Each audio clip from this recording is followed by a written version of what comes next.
Want to save time by automatically sending your form responses to other apps? Well, in this tutorial, I'll show you how to automate workflows with Fillout. We'll connect your forms to other services, set up automations, and test everything to make sure it works correctly.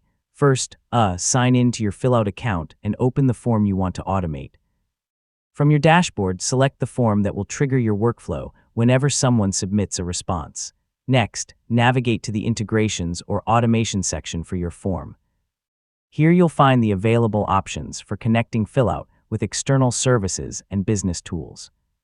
Choose the application you want to connect, such as Google Sheets, Airtable, Slack, Notion, a CRM, or another supported service.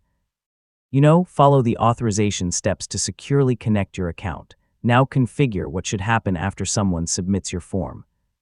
Depending on the integration, you may be able to create spreadsheet rows, update databases, send notifications, create tasks, or trigger additional automated actions. After that, submit a sample response through your form and verify that the connected application receives the data correctly. Testing helps you catch any setup issues before your workflow goes live. Once your automation is running, monitor it regularly to make sure everything continues working properly.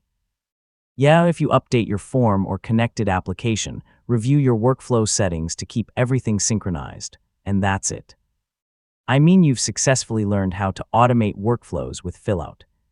Now you can reduce repetitive work, improve productivity, and keep your information flowing automatically between your favorite tools.